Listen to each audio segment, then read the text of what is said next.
coba kalian amati gambar berikut ini.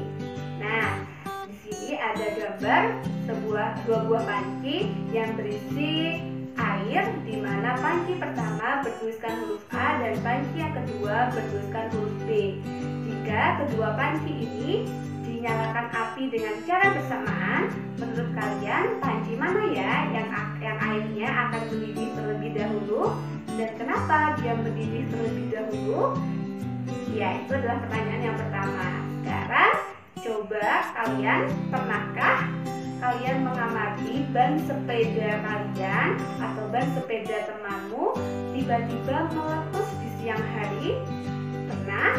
Kira-kira apa ya yang menyebabkan ban tersebut apabila ditaruh di bawah sinar matahari akan meletus?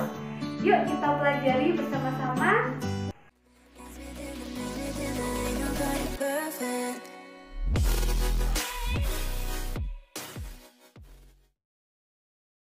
Halo anak-anak, Assalamualaikum warahmatullahi wabarakatuh. Selamat pagi dan salam sejahtera untuk kita semua.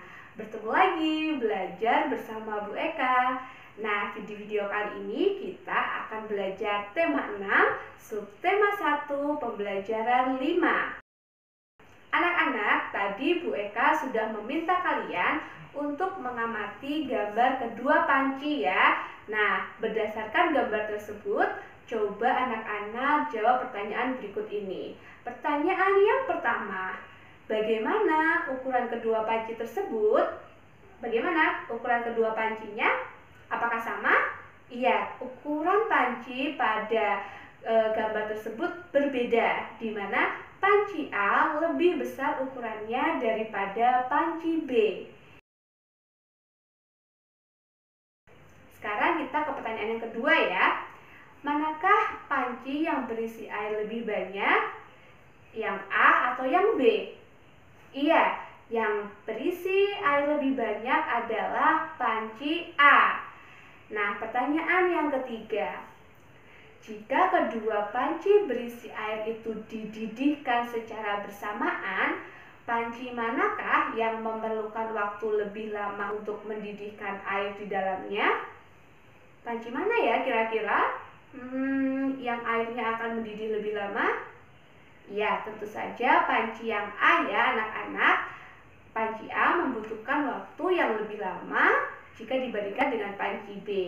Nah, sekarang pertanyaannya, kenapa? Kenapa panci A membutuhkan waktu lebih lama daripada panci B? Ya, karena jumlah air di dalam panci A lebih banyak daripada air yang terdapat dalam panci B, sehingga membutuhkan waktu yang lebih lama juga. Nah, sekarang bagaimana hubungan antara energi panas yang dibutuhkan untuk mendidihkan air di dalam panci dengan suhu air di dalamnya? Semakin banyak energi panas yang dibutuhkan untuk mendidihkannya. Lalu apa kesimpulan yang dapat kalian simpulkan dari kegiatan tersebut? Ya, semakin banyak air dan ukuran wadah yang semakin besar akan memerlukan energi panas yang berbeda juga. Anak-anak, sekarang coba kalian amati berbagai kegiatan di sekitarmu yang menunjukkan penggunaan energi panas dalam kehidupan sehari-hari. Apa saja? Coba Bu Eka beri waktu 10 detik untuk memikirkan kegiatan apa saja yang memerlukan penggunaan energi panas. 10 detik ya. 10, 9, 8, 7, 6, 5, 4, 3, 2, 1. Nah, sekarang contohnya kegiatannya apa saja? Yang pertama adalah menjemur pakaian, menjemur kerupuk, dan menjemur gabah. Gabah itu adalah padi yang baru dipanen ya anak-anak. Kemudian yang kedua adalah memasak. Nah, memasak ini membutuhkan energi panas dari kompor. Yang ketiga adalah mengeringkan rambut menggunakan hair dryer. Mengeringkan rambut menggunakan hair dryer. Nah, sumber energi panasnya didapatkan dari mana? Ya, dari listrik. Kemudian menyetrika baju. Menyetrika baju menggunakan panas dari mana? Dari listrik ya. Kemudian memanggang dengan oven atau microwave.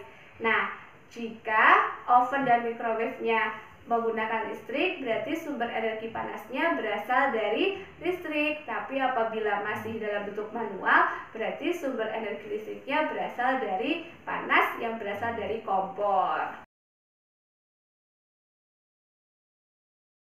Anak-anak, tahukah kalian bahwa perubahan suhu juga akan mengakibatkan perubahan wujud pada suatu benda? Nah, apa yang akan terjadi pada suatu benda jika terjadi perubahan suhu? Nah, benda tersebut akan mengalami pemuaian dan penyusutan jika terkena energi panas. Nah, apa sih pemuaian dan penyusutan itu? Pemuaian adalah perubahan suatu benda yang dapat menjadi bertambah panjang, lebar, luas, atau berubah volumenya karena terkena panas. Nah, sedangkan kebalikan dari pemuaian adalah penyusutan.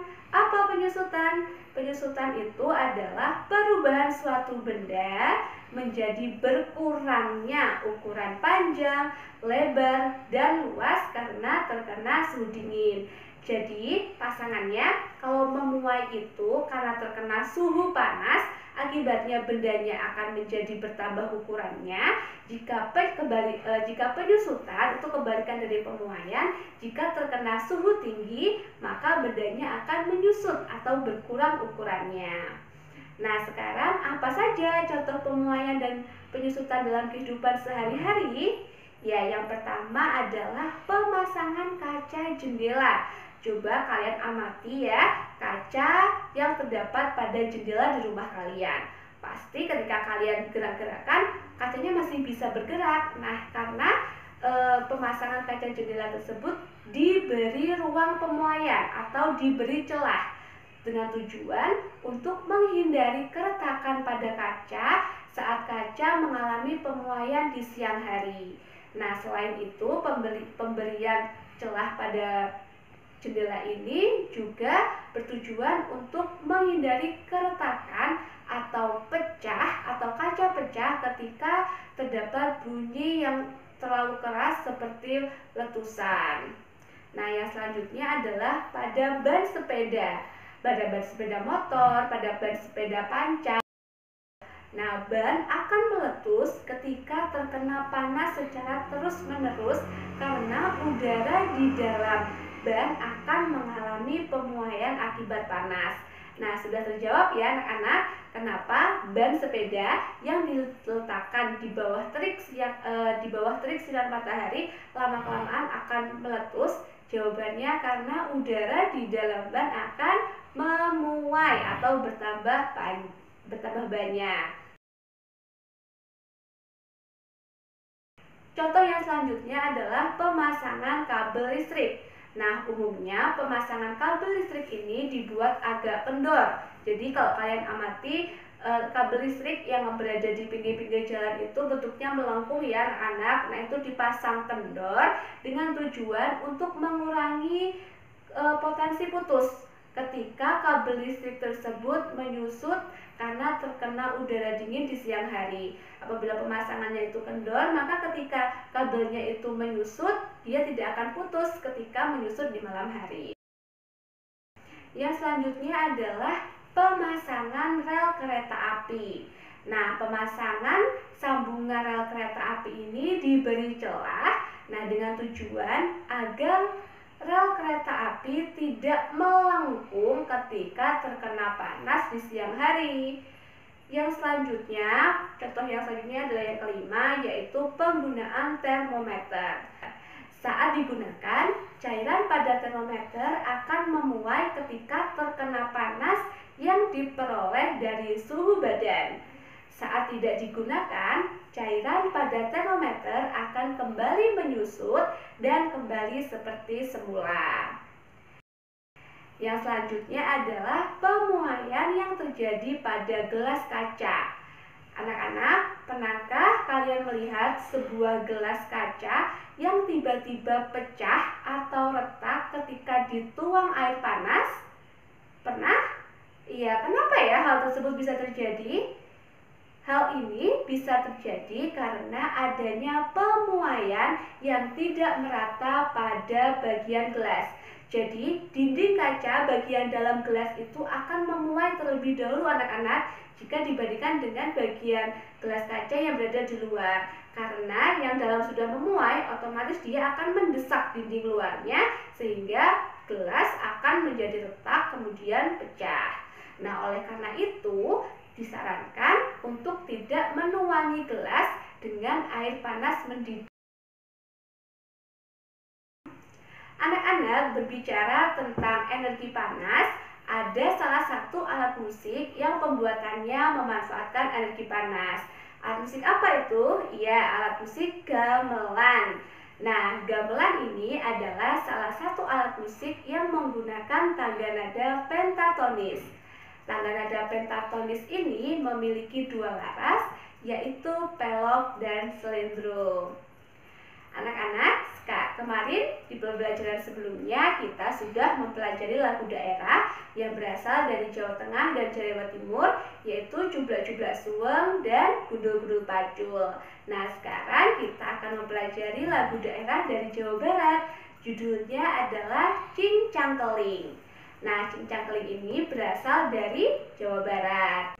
Nah, tangga lagu yang digunakan dalam lagu ini adalah pentatonis laras slendro. Nah, kesan yang didapatkan ketika mendengarkan lagu ini adalah gembira. Anak-anak, sekarang coba kita pelajari ya arti kata pada setiap lirik lagu Cincang Keling. Kita mulai dari lirik yang pertama. Kleng deng dek buah kopi raranggeyan. Kleng deng dek buah kopi raranggeyan. Nah, itu artinya adalah bunyi tetabuhan buah kopi bertangkai-tangkai. Kemudian lirik yang kedua bunyinya gen anu dewe ulah pati dihereyan. Nah, itu artinya adalah biarkan, itu milikku, jangan sering diganggu. Cincang keling manuk cingkleng cindeten. Nah, arti itu memiliki arti ingatlah wahai manusia, hati kita harus selalu tenang. Plos kakolong bapa satar bulenem. Nah, itu artinya adalah agar mendapat dunia yang penuh dengan rahmat. Demikianlah tadi pembelajaran kita pada hari ini ya anak-anak. Berjumpa lagi di video selanjutnya. Sampai jumpa.